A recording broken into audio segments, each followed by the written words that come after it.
Welcome. This is the CoachSpeak podcast. I'm Nick Baumgart from bombhoops.com. Today's guest is Evansville Mater Dei head coach Kurt Wildeman. Now, Coach Wildeman isn't a household name outside of southwestern Indiana, but at 42, in his 14th year at Mater Dei, he's made quite a reputation for himself. A really smart coach who does more with less, and I mean that as nothing but a compliment. At the only 2A school in the SIAC, he's able to compete with 4A and 3A schools at a school that is very much a football and wrestling tradition. You know, he's kind of carved out a niche there for the basketball program. You know, Coach and I go way back, 25 years. He's a couple years older than me. My team's owned Coach's team. It's something that I discuss with him. Listen to our full conversation coming up. You know, that's one of those deals where the thing that I like about where we're at and our schedule is, you know, we really get to see all kinds of basketball throughout the year. You know, we play a whole lot of 4A schools, and, you know, that's definitely one style of basketball around here in Southern Indiana. And then, you know, the night after we play Isaiah Swope and Castle, and we're getting trapped and pressed, and, you know, they're running the ball up and down the floor. And, you know, we can turn around the next night and play, you know, a 2A school, you know, like Forest Park, that has a completely different style. And, you know, they're both super effective styles. It's just, you know, it's just a different kind of basketball. You know, we go on a stretch at the end of the season where we play, you know, Central, Harrison, and Bosse to finish our season, you know, and then, you know, our first round 2A opponent, we might get a team that really plays at a much slower pace, and, you know, every possession becomes important, and, you know, it's just different styles. I don't know that one is better than the other, but, you know, it's definitely one of those things where we got to make sure we're prepared for all different types. And, you know, we try to do a good job with that if we can, you know, and we've got good kids. I mean, that's a nice thing about being at Mater Dei High School. You know, we've got some really good families, and we've got good kids to work with, and, you know, they're very easy to coach. And, you know, sometimes whenever that's the case, it makes the coach look a lot smarter than he is. But yeah, you know, I'd like to think that, you know, in the 13, 14 years I've been around, that we've done a decent job competing with, you know, the different classes that are out there. And obviously, like everybody, probably like to have a little bit more tournament success than we've had the last 3 or 4 years. But you know, we've had some good teams and just haven't been able to get over that hump. So, you know, every year is another year. So, you know, this group, hopefully we can get to the top of that mountain. Yeah, you're in your 14th year. That really makes me feel old, Coach, you know, because the 314th game as a head coach, that's a lot of games. You're looking for win 172. So you're getting there. You know, 200 wins is a nice little, you know, you're not that old.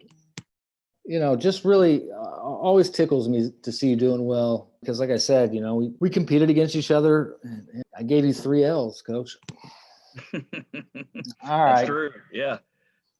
So let me pick your brain a little bit about coaching, because, you know, you do know what you're doing here. So how do you prepare for a team to get a team prepared to play both styles? Is that something are there drills that you do where you play fast, you play slow? I mean, do you play like, you know, certain days you play fast? I mean, how's the approach to that? Or is it something else?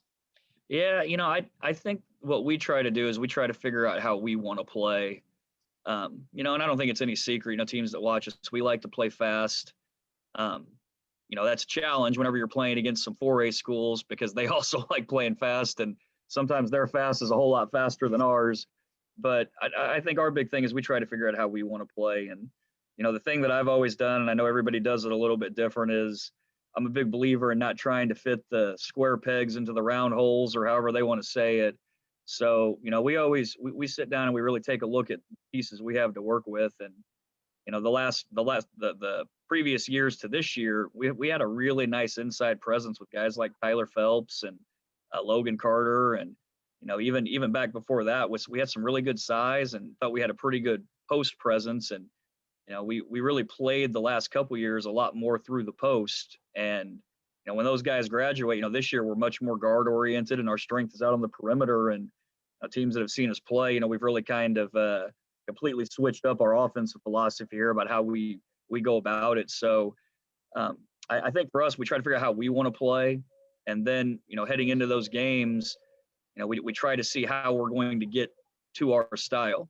I think tonight, when we play North, I think North also likes to play pretty fast. And so, then it comes down to both teams playing their style, and it comes down to who just plays better. But when we go and play schools that don't necessarily play the same style as us, that's where it's a real challenge. And I give our guys credit. We've been able to get off to some good starts this year, and take a team like Southridge, who, in years past, at least against us, has played at a little bit slower pace. I was pretty pleased, against them. We were able to get the ball up and down the court and kind of increase the tempo a little bit and play it a little bit, closer pace to where we want to play. So I don't know that I have the answer to how you get about getting it to the way you want. But, the thing I like about our team is, when we do get in those games where they slow down and you have to grind it out, we've had a couple of those too. Crawford County kind of turned into a game like that. And our kids, they're able to make that adjustment. And I think that comes down to having good players. Usually they figure it out when they're out there on the court, and our guys have been able to do that so far this year.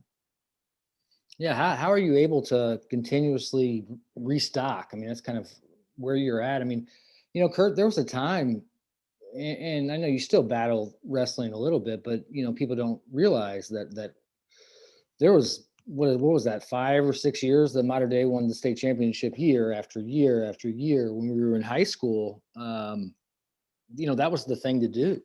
Yeah, was play football and wrestle, and so it was always kind of, I don't know. To me, it feels like things have changed a little bit. It feels like you have basketball players out there now. Yeah. Does that feel like that? I mean, that's true. And I'll tell you, the guys that don't get nearly enough credit for that, in the early 90s, there's no doubt. People can go back and look at the record books. Mater Dei basketball, we just weren't very good. And to be real honest, that wasn't really a sign of the coaching. There was a gentleman by the name of Dave Wathen coaching Mater Dei during that time, and his record at the high school level was not impressive. But what Dave understood was that we had to get kids playing basketball at an earlier age. And Dave was really the guy that was instrumental down at Mater Dei getting the there'd always been a 7th and 8th grade basketball league down there, but he was instrumental in starting the 5th and 6th grade league and the 3rd and 4th grade league. And unfortunately for Dave, we're in kind of a what have you done for me lately business. And before all those kids that were coming through those leagues got to high school, he was out of coaching.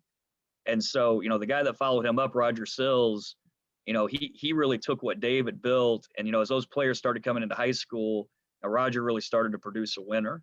And that was the time when you had guys like, Matt Kiefer coming through and Patrick Mallory and, just a number of different good players. And Roger was really the guy that then kind of put his stamp on it and started winning games. And, there's no doubt here. I mean, when you look at the success of Mater Dei, I mean, a lot of the basketball success is tied to class sports. Mater Dei hadn't won a sectional prior to class basketball being in the old Evansville sectional. And, since the induction of class basketball, that's something that benefited Mater Dei was getting to play against other schools its size. But yeah, you're right. I mean, for us, I've always looked at it. We have a fantastic football program down at Mater Dei. We got a fantastic wrestling program down at Mater Dei.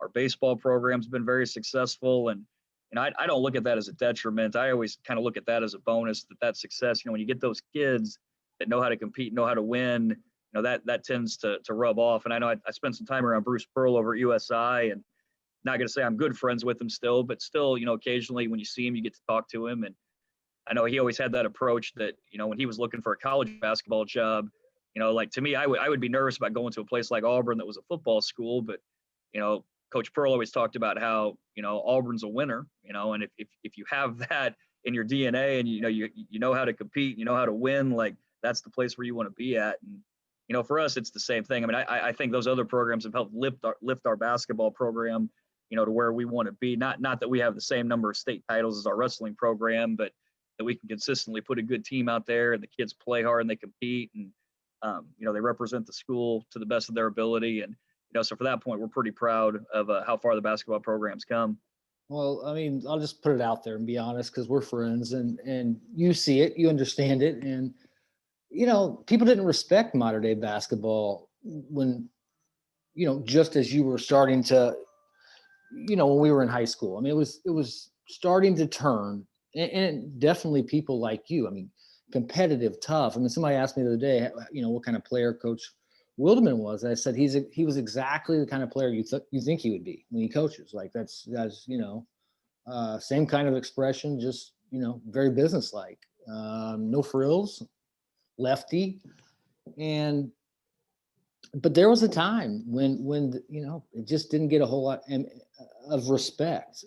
Now, people respect. I mean, I started thinking about that the other day. People respect Mater Dei just like any other school.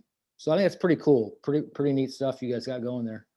How long do you want to coach?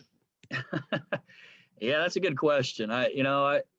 Or how long does your wife want you to coach? Yeah, I mean that's a good question. I'll be honest, I haven't really talked about how long, putting a year on it, but I know whenever I talk to people who do kind of bring it up, I always say I'm probably closer to the end than the beginning. I definitely, I don't know that I see myself as a lifer. I've got so much respect for guys like Mike Adams and, even Coach Wilgus that just got out. And, I don't know. I mean, maybe those guys had the same thoughts when they were coming through and they just always stuck with it. I certainly enjoy it. I enjoy it. And I always say, if I'm not doing the job correctly, I don't want to be a part of it because I don't want to shortchange the kids. But, I think the part that a lot of people on the outside looking in, the parts that they might not be as familiar with is, at least whenever I was coming up, you come up in high school and there may be a few open gyms and stuff in the summertime. And, guys were playing, but I was a guy, I played baseball and basketball and, soccer, played a number of different things. Like today, I mean, with all these sports, it's really like, it's year round, at the high school level.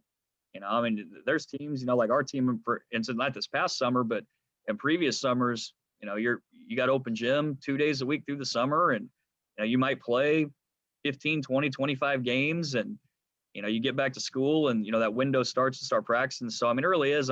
It's a lot more than just the November to February, November to March commitment. It's much more than that. And I know I'm like a lot of coaches in this business. I've got a 6-year-old and an 8-year-old and a 10-year-old, and they play basketball and baseball and a number of other things. And so you kind of get to that point where when you start missing those things, I think you start missing their games. You start kind of thinking more and more about it, like how long am I going to be able to keep this up? And so I don't know. I can promise you I'm not going to be challenging Coach Miller or any of those guys for the all-time number of wins in Indiana, but as long as I'm still enjoying it, and I think as long as our teams are still competitive, and it's not noticeable that I need to get out, I think I've got a few more years in me still. What do you love about it? Yeah, for me, it's one of those things that I was lucky early on. I knew what I wanted to do, really still when I was still in high school. When I was in high school, I had a ton of respect for guys like Mike Gable. And, I never played for Mike. I didn't wrestle and I didn't play football, but I was around him at Mater Dei and I had him in class, and, I had a ton of respect for him. And, guys like Darren Knight, who coached the baseball team at Mater Dei, and, Roger Sills, who, was our basketball coach my senior year. And, it's one of those things where I love high school. I love the age kids that are there, getting to interact with them. And, I certainly love sports, and, basketball is a big one. And so for me, I think I knew going into, it's not a profession where you're going to get rich, but it's a really nice profession. It's a really rewarding profession. And, I always kind of mention, like, when you, like, even a game like today, those butterflies are already turning a little bit, and, got a little bit of anxiety in you, and, you kind of got that, those pregame jitters. Like, I'm always kind of curious what people who don't have this job, like, what excites them about what they're doing. Cause that's the part I enjoy, just the preparation and, going out there and trying to work towards a goal. And, all of our kids have been doing that. And, then you get to go put it out there on the floor. And, my only regret this year is, you get nights like tonight, it's a big game. And typically you go out there, you got a couple thousand people there, and there's a pep band, and you got a whole atmosphere, and, like that kind of stuff. That's really, it's really special. I don't know how else to say it. It's just one of those deals where getting to be a part of that is, something that's really special. And I definitely don't try to take it for granted, but, yeah, that's probably things that are up on my top of the list. We talk about, what makes it worthwhile. Those are some great answers.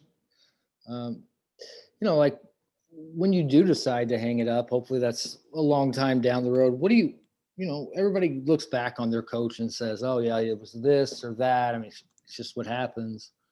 What do you want people to look back on Kurt Wildeman and say? I mean, what do you want you to be about? I guess. Right. Yeah. The thing that I always go by is, when we talk to our kids, and maybe this is some of the old school coming out of me, is, I don't go out of my way to try to be best friends with our players. And in fact, some of them, they might be, they might not have the greatest things to say about me while they're playing. But what I always hope for is, that when kids graduate, just little things like when they got to wake up for class when they're in college at, an 8:00 class on Friday morning, that, maybe they draw back on some of those basketball lessons where, after a tough loss, we're practicing at 8 a.m. on the following Saturday, and, just teaching kids how to work, just helping them get a work ethic, helping them work towards a goal, just those kind of things where at the time, I know whenever I was 18, I didn't appreciate any of that stuff. But looking back on it, like, I don't know that I had a bigger influence in my life than a guy like Roger Sills, really being honest with me and, telling me whenever I was being lazy and, explaining to me that, I should expect more out of myself. And I mean, that's always the approach that I've kind of taken. I love all the kids that play for us, and, sometimes it can be tough love, but, the thing that I really enjoy here when it comes to the coaching part of it is, still just, and I think text messaging's made this easier for everybody, but, just being able to send some messages to our kids that we've had that have graduated, just being able to check in on them, and keep in touch with them and try to follow them along as they go throughout the rest of their life, and it's always real rewarding whenever they call back and check in with you, and, you build those relationships, and that's something that's pretty important to all of us. But yeah, I don't know. Hopefully they don't call me a big asshole or something when they're done. But but yeah, I just, I don't know. It's building those relationships, and that's what I enjoy about it. Well, I can tell them, if any of them are listening, they're lucky. I see a lot of coaches, and I'm not just blowing air over at the West Side. They're lucky to have you, and that's not, like you said, you're not buddies. I mean, it's not. When I look back, and if there's one thing that I would have liked, 20 years down the road, I wish I would have gotten coached harder in high school, because if you know me, I'm a knucklehead. I was a knucklehead, and I needed somebody just to keep driving, keep pushing, when you have some success, it's like you said, it's easy to get complacent sometimes. And so don't ever stop coaching. And I said this to somebody the other day. I said, I don't know who needs to hear this, but if you're afraid to coach a kid because you think he's going to leave for prep school, you could have never won with that kid in the first place. So let him walk, let him go. Right. That's, if that bothers him, then you don't want him at crunch time. So, don't ever stop coaching. Don't ever beat yourself up for that, because, the easy thing would be to lay over and just, let kids do whatever they wanted. So. Right. Yeah. And that's, I know one of the lines that I use with our kids a lot, and I believe I didn't invent the line, but, just talking to kids about, when we stop getting on you, when we stop criticizing you, that's whenever you need to start worrying. And I think our kids, our kids really take to that. I mean, our kids from a young age, it's a nice thing about Mater Dei.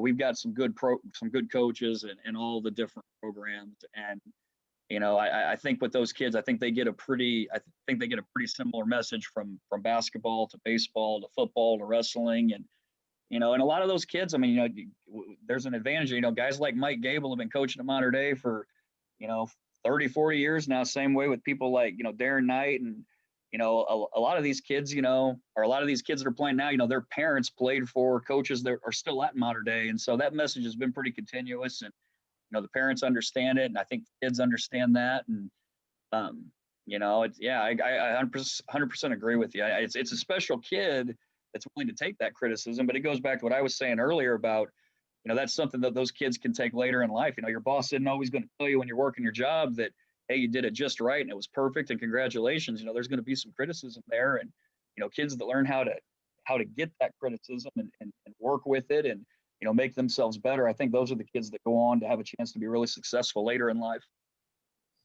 Yeah, I mean, I think emotional intelligence. This was something that I didn't find until this phrase until I got.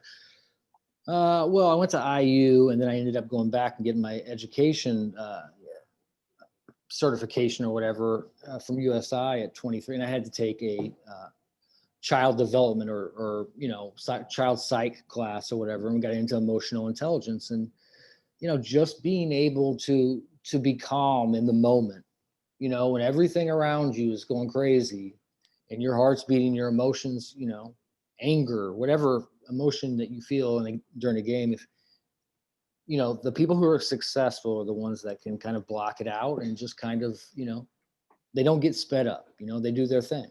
Right. So anyway, well, one other quick question on that end. All right, let's talk a little bit about your team, because you got a really good team, and nobody ever thinks. Well, they have actually here in the last few years, but nobody really ever thought going into this one anyway that like Mater Dei would be a team that people would be talking about. But you guys, not that at bombhoops.com we kind of stick our nose up at the AP poll, but but you developed 12 votes in the AP poll, which is pretty cool for a team out of Evansville. So let's talk a little bit about this team. Alex Money probably comes out, well, for obvious reasons. He kind of sticks out. Big 6'7", 6'6", 225, 230, something like that. Yep. Strong kid. Really kind of an underrated athlete. Right. He's, if you give him some space, I watched him, he'll dunk on you and he'll laugh. You let him shoot threes. I saw that the other night. Yeah. So you might be able to question my coaching a little bit. He's 1 for 2, coach. I said, why didn't we let you shoot more? I know. I've heard from numerous people. He's letting that be known on the internet, which is good for him. No, the thing with Alex, and I don't know if you see this at other places, but like at Mater Dei, when there's a kid that comes in as a freshman, and Alex was obviously not as big as a freshman as he is now, but Alex came in as a freshman and he could take the ball, and he could take that step and a half and go up and dunk the ball with 2 hands as a freshman. And whenever somebody at Mater Dei sees that, all of a sudden, really the unrealistic expectations begin. There's obviously a lot more to high school basketball than being able to, jump off the feet and dunk the ball. And so I think Alex starting out, especially his freshman year, his sophomore year, I think there's some unrealistic expectation that was on him that he's going to be a 25-point-a-game scorer, and this is going to be easy for him, and and that's obviously not the case. The reason why I think he's been overlooked is that he's not a big scorer. He's not. I think right now, he's battled some foul trouble early in our season, but I think right now he's averaging 3 or 4 points a game. But if people that don't see the games, they look at the stat sheet and they just kind of move on to the next guy. But Alex is a guy that I don't want to put him on the same level as Kieran last year, because he's not on that level necessarily. But the thing I always admired about Kieran Powell, especially even when he was younger, is that without scoring many points, he was dominating the high school basketball game. And that's something that Alex, for us, he's such an influential part of what we're doing. We're a team, we like to get out and press, and when you do press, you're going to get beat a handful of times in a game. And for us, whenever we do get beat on that press, to have a guy like Alex standing in the back there, he can clean up a lot of your messes that you're gonna get yourself into. And maybe not even blocking shots, but altering shots, or just being back there and other teams seeing him and dribbling the ball back out. he's a key piece of what we're doing. And the last couple of years, having guys like Tyler Phelps and Logan Carter, those guys are really strong back to the basket offensive players. And to be real honest, that wasn't Alex's game. And it's hard to put two different offenses out there for three different players. But now that Logan and Tyler have moved on, we were able to kind of maneuver our offense and really gear it more towards a guy like Alex Money. We got him out in space and we put him in a pick and roll, and we've got him running to the rim. And, that's really much more suited for his strengths. And, I think people are seeing the fruits of that here with how he's playing early in the season, and give the kid credit. He's worked on it. He's worked on getting out there and shooting jump shots more. And, we've given him the green light to do that. And, he's certainly proven capable of it here early in the season. So, with our group, I mean, he was obviously one of the guys coming back from last year, and he's a big part of that success early in the season. Yeah. To me, I mean, I'm still waiting for the kid that averages, 2 points or 4 points and 12 rebounds, and 5 steals. I don't know. I mean, I'm just, an energy maniac is what every team needs. Every Right. team needs that guy. Well, and the thing with kids today is it's hard to always find the guy that's okay with that role.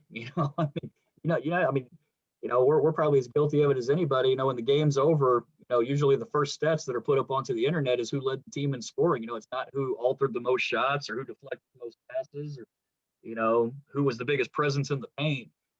So finding a kid that's willing to accept that role. And, Alex has been great. Alex, if anything, we've asked Alex, hey, we need you to be a little bit more offensive minded here. And, so it's nice to have a kid that's got that attitude and plays that. I think the biggest thing with Alex, and I think he would, if you were interviewing him, I think he would talk about the same thing.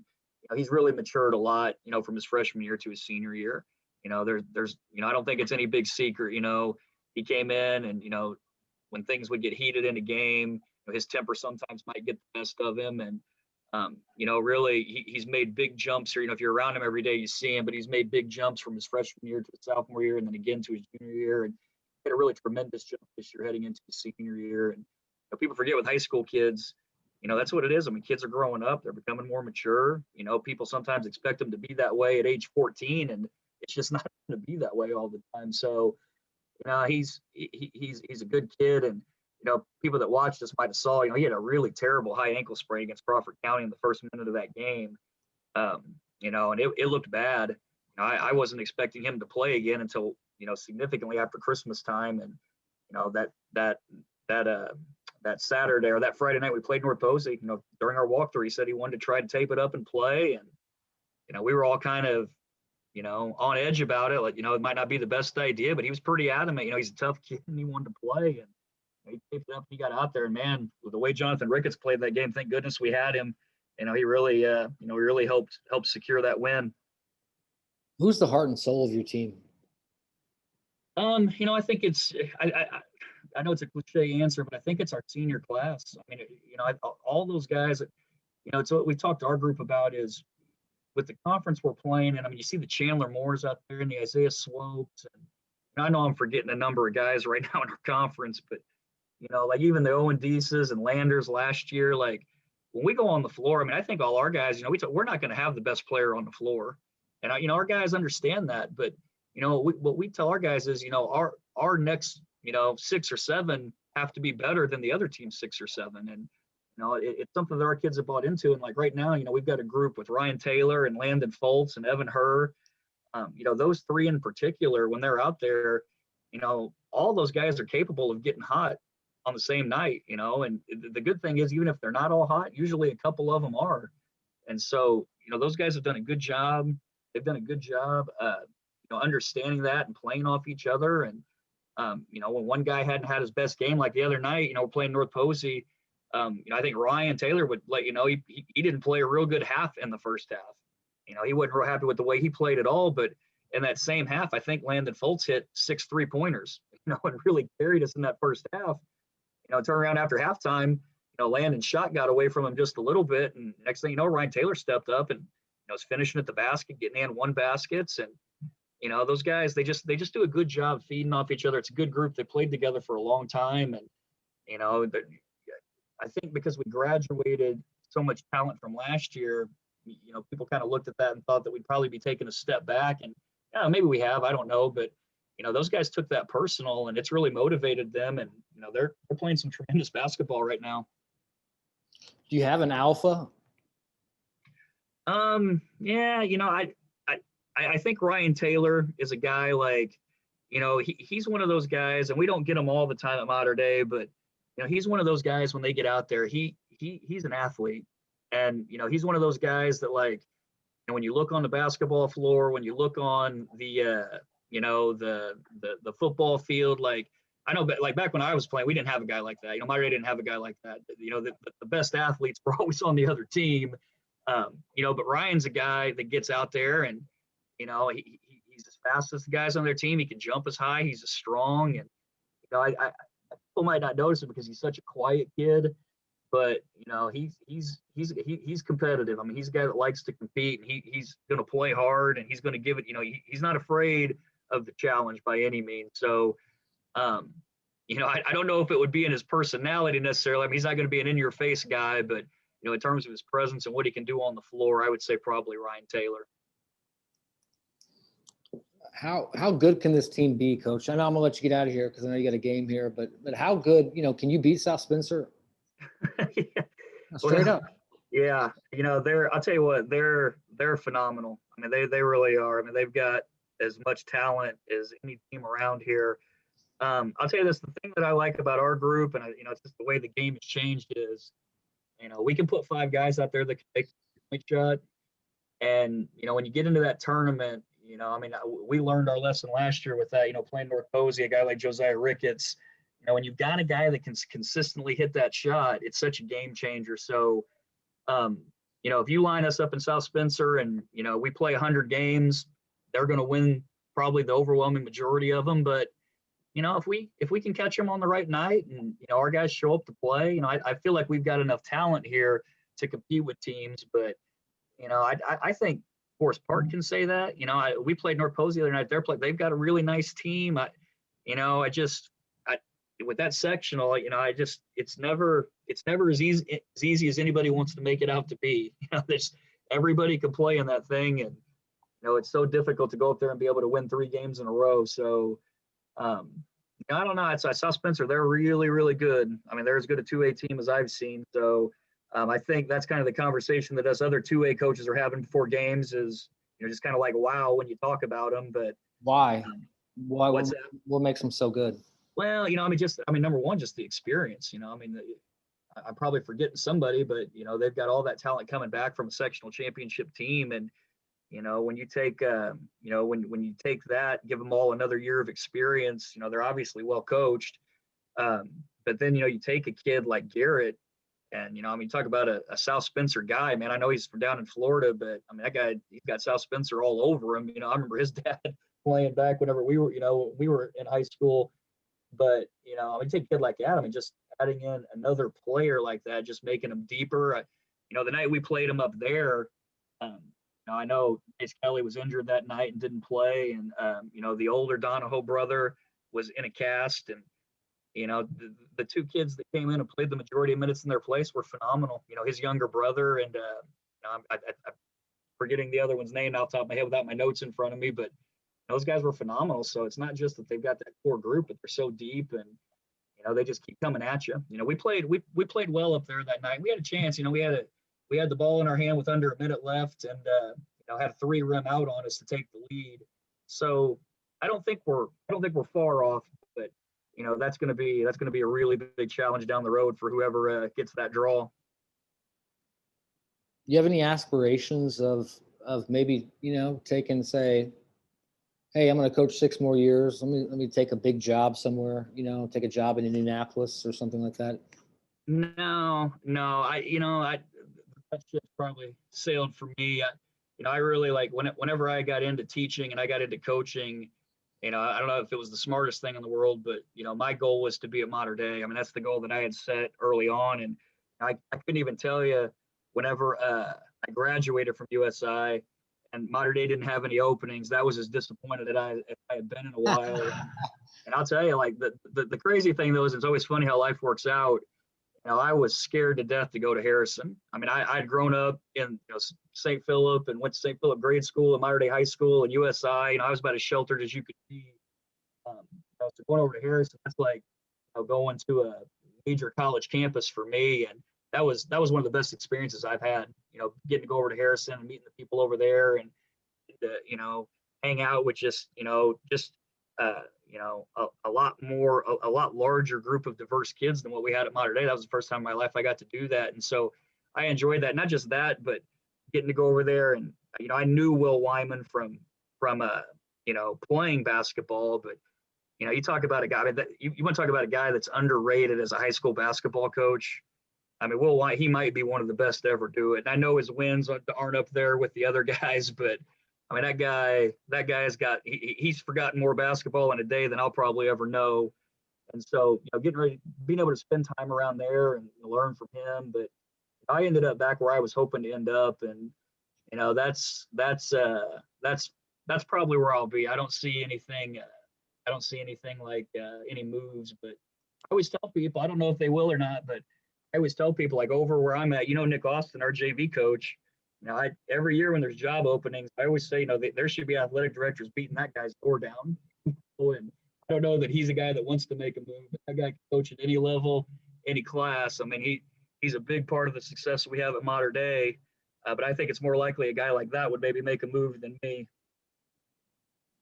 Yeah, I've known Nick for a long time. He's the same person. He's consistently solid. It's just all Nick Austin is. And he's a big basketball guy. Yeah, he'll be a good head coach one day. And I'll tell you, he's a good barometer for it. I know even during our games, whenever a referee makes a call or something happens, if he's getting agitated, I know it's okay for me to get agitated. That's whenever I can start getting upset too, because it's hard to get under his skin. He's about as cool and collected as you can be. So, yeah, he's going to be a good one. All right. Before I let you get out of here, wanted to touch on one other thing. What was it? Who knows? We'll have to have you come back here. Thanks so much. You play here in a couple hours? You guys going to bus over there? What do you? You know what? I'll tell you, with all the COVID stuff going on, we've been trying to just show up for the conference games. It's a little bit of a drive to get out to North, but we're trying to utilize the bus here as least we can. So now we'll meet out there. We got all our guys meeting out there, about 4:30, and we'll get through our same routine, shooting routine and stuff. So yeah, we had to be here before just a couple hours. All right, I'm envious, Coach. Hey. I hate to say this. Go get that win. It's my Huskies, but that's a lot coming from a North guy. Yeah, I appreciate that. If I was involved, you probably wouldn't hear it. But I know. You're always been a good guy, and just really, really appreciate your friendship, Coach. And good luck tonight. We'll talk soon. Yeah, no, Nick, I appreciate it. I love the Twitter account. I love the website. I love all of it. You guys do a good job covering high school basketball. I know. There might be bigger outlets out there and, people that have been around for a long time, news stations and stuff, but you guys do a fantastic job giving these kids coverage. And I can tell you, I know you guys probably are aware of it, but the kids appreciate it. They're always quick to pull up the Twitter accounts, and, they love seeing their highlights on there. And, so you guys do it right. I know, like I said, it's probably not, you're probably not seeing the financial gain from it that you probably deserve, but, I know it's appreciated by all the coaches and kids, and, you guys keep up the good work.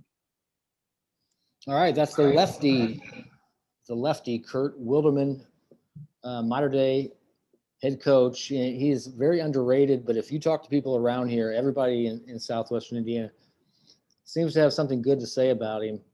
Appreciate your time. Good luck tonight, Coach. We'll talk soon. All right, Nick, I appreciate it. Thanks for having me on.